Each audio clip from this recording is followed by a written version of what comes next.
देश corona virus महामारी की दूसरी लहर का सामना कर रहा है। इस बीच सरकार ने लोगों की आशंकाओं को दूर करने का प्रयास करते हुए कहा है कि अनावश्यक अफरा तफरी से लाभ के बजाय नुकसान हो रहा है।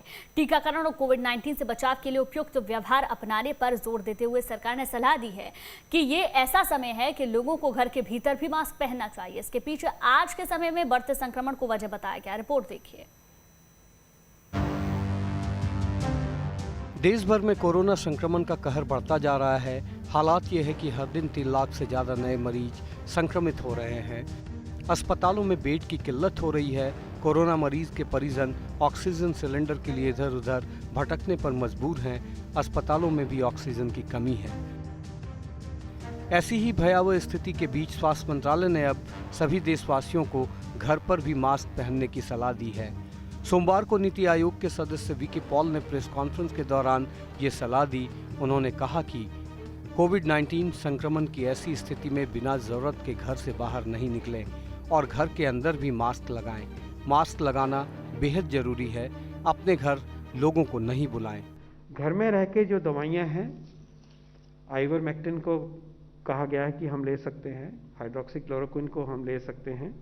इसके अलावा अगर 5 दिन के से ज़्यादा खांसी रहती है तो ब्यूडेनेसाइड इन्हेलेशन से लेते हैं, वो आप ले सकते हैं। ये इन दवाइयों की भी चर्चा होनी चाहिए। उन्होंने कहा कि हो सकता है कि घर का कोई सदस्य संक्रमित हो और हमें पता न हो। ऐसे में सिर्फ बाहर ही नहीं, घर के अंदर भी मास्क लगाएं। इसके अलावा प्रेस कॉन्फ्रेंस के दौरान स्वास्थ्य संयुक्त सचिव लव अग्रवाल ने भी मास्क नहीं लगाने पर बढ़ने वाले खतरे की ओर इशारा किया और कहा कि अगर कोई व्यक्ति सोशल डिस्टेंसिंग के नियम का पालन नहीं करता है तो वह 30 दिन में 406 लोगों को संक्रमित कर सकता है। जैसे कि अगर आप देखें कि बहुत सारे विश्वविद्यालयों में इस पर रिसर्च हुई है, उन्होंने पाया है कि अगर फिजिकल डिस्टेंसिंग से हम किस तरह से फायदा उठा सकते हैं, तो उन्होंने देखा है कि एक आदमी अगर कोई भी फिजिकल डिस्टेंसिंग मेजर्स को फॉलो ना करे तो 30 दिन के अंदर वह 406 लोगों को इन्फेक्ट कर सकता है। यानी कि अगर हम अपने बिहेवियर पैटर्न में कोविड को समझते हुए उससे संबंधित चर्या नहीं करते हैं, कार्य नहीं करते हैं, तो टू दैट एक्सटेंट हम अपनी फैमिली और अपने समाज को उस एक्सटेंट तक रिस्क में ले जाते हैं। गौर करने की बात है कि 24 घंटे में देश में कोरोना के 3.5 लाख से ज़्यादा केस सामने आए हैं।